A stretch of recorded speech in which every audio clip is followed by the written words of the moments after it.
안녕하세요. 미조형 버썰입니다. 오늘 이야기는 사연자님이 집중격근 실화라고 하는데요.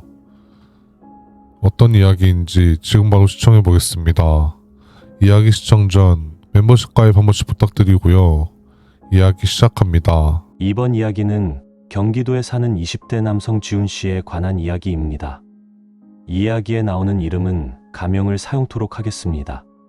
저는 사건이 일어나기 전까지는 평범한 청년이었고 우연하게 알게 된 온라인 커뮤니티 활동에 푹 빠져 지냈습니다. 비슷한 취미를 가진 사람들과 정보를 나누고 가끔은 동네에 사는 사람들과 카페에서 만나 소소하게 어울리기도 하며 즐거운 시간을 보냈죠. 그러던 중에 저는 그 커뮤니티에서 유독 친하게 된 혜진이라는 누님을 알게 됐습니다. 나이는 몇 살 차이가 났지만 혜진 누님은 마음이 넓고 털털한 성격이라 처음 만났을 때부터 스스럼 없이 지낼 수 있었습니다. 누님과 저는 사람들과 종종 만나 맛있는 음식을 먹으러 다니거나 함께 영화를 보곤 하면서 단단한 우정을 쌓아갔습니다. 하지만 문제는 그 다음부터 시작됐습니다. 어느 순간부터 혜진 누님이 필요한 물건이 있으면 저에게 빌려달라고 부탁하기 시작한 겁니다. 처음엔 캠핑 장비나 간단한 공구 정도라 별 고민 없이 내주었습니다. 저 역시 누님을 신뢰했고 언젠가는 돌려주겠지 하는 마음이었기 때문이죠. 그렇게 한두 번이 아니라 여러 번 물건을 빌려주었고 가면 갈수록 고가의 제품으로 넘어갔습니다. 누님은 매번 고맙다는 말과 함께 곧 돌려주겠다고 약속했습니다. 하지만 그런 약속은 점차 흐릿해졌고 빌려간 물건들은 혜진 누님의 집 어딘가에 쌓여만 갔습니다. 저는 속으로 조금씩 불편해졌지만 겉으로 내색하기가 쉽지 않았습니다. 물론 제 성격 탓도 있다고 생각합니다. 여기서 캠핑 장비는 새로 사면 되지 하는 분들도 계시겠지만 저는 캠핑도 자주 다녔기에 고가의 캠핑 장비를 이야기합니다. 그러던 어느 날 혜진 누님이 저에게 자신의 남자친구를 소개하고 싶다며 저녁 식사 자리에 초대했습니다. 평소 누님과 오래 알고 지낸 터라 흔쾌히 약속을 잡았습니다. 식당에 가보니 혜진 누님과 남자친구 강민 씨가 먼저 와 있었습니다. 그런데 강민 씨는 첫인상부터 어딘가 날카롭고 무뚝뚝했습니다. 말투도 사뭇 거칠어서 조금 불편했지만 친한 누님 남자친구니 내가 예민한 걸 수도 있지라며 넘기려 했습니다. 저녁 차리는 겉으론 무난하게 이어졌습니다. 그런데 술이 돌기 시작하자 분위기가 달라졌습니다. 저는 혜진 누님에게 빌려간 물건 이야기를 하려고 할 때쯤 혜진 누님이 머쓱하게 웃으며 지훈 씨 덕분에 필요한 거 잘 썼다라고 말했습니다. 이에 저는 언젠가 돌려받겠죠. 뭐하고 농담조로 말을 건넸죠. 바로 그때 강민 씨의 표정이 굳어지게 느껴졌습니다. 강민 씨는 갑자기 저를 보며 야, 너 지금 혜진이가 너한테 빚진 것처럼 말하는 거냐고 물었습니다. 당황한 저는 농담이었다고 해명하려 했지만 이미 강민 씨는 격앙돼 있었습니다. 내가 뭔데 우리 혜진이한테 그렇게 구냐며 화를 냈고 우리 혜진이 이용하는 거 다 안다라며 일방적으로 저를 몰아세우기 시작했습니다. 옆에서 혜진 누님이 왜 그러냐며 말렸고 지훈 씨는 그런 사람 아니야 하고 해도 막무가내였습니다. 저는 갑작스러운 공격에 얼어붙을 수밖에 없었습니다.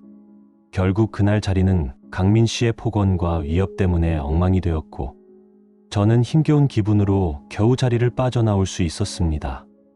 며칠이 지나도록 그날 일을 잊지 못했습니다.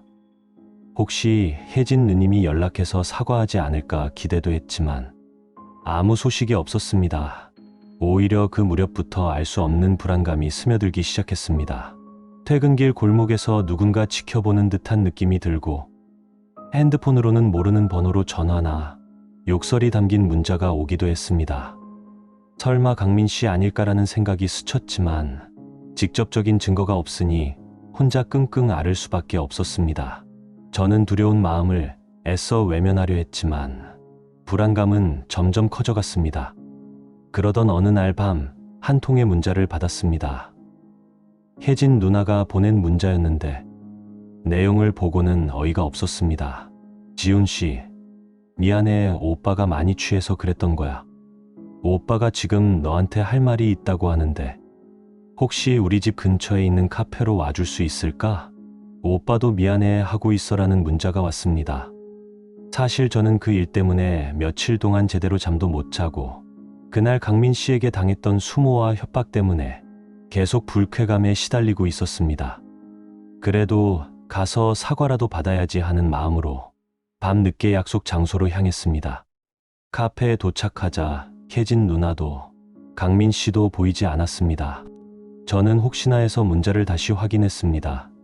그 사이 문자가 한 통 더 와 있더군요. 미안 지훈 씨.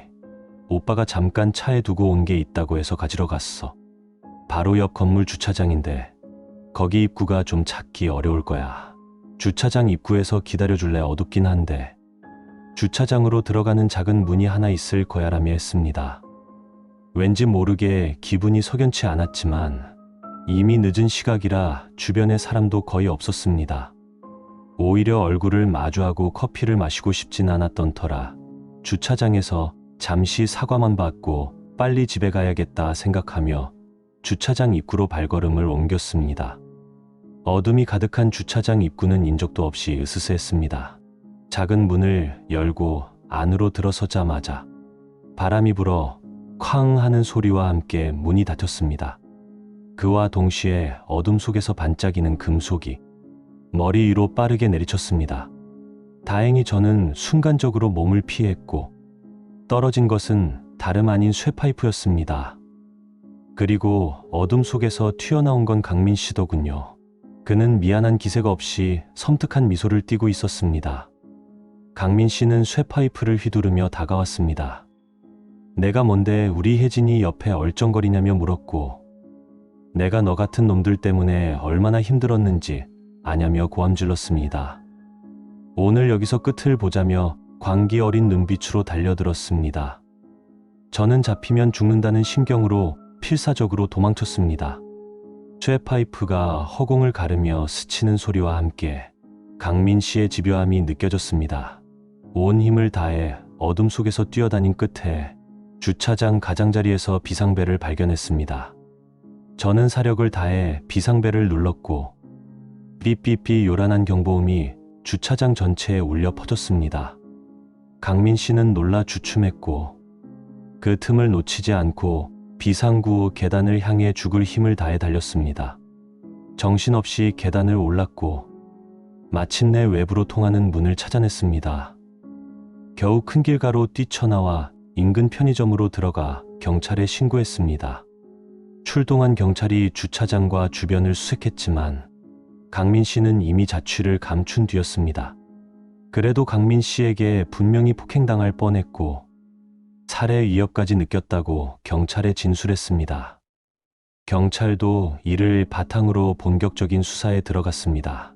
뒤늦게 알게 된 사실은 강민 씨는 제가 누님에게 물건을 빌려주었던 일에 심한 질투를 느끼고 제가 자신의 여자친구를 빼앗을 거라는 망상에 사로잡혔다는 거였습니다.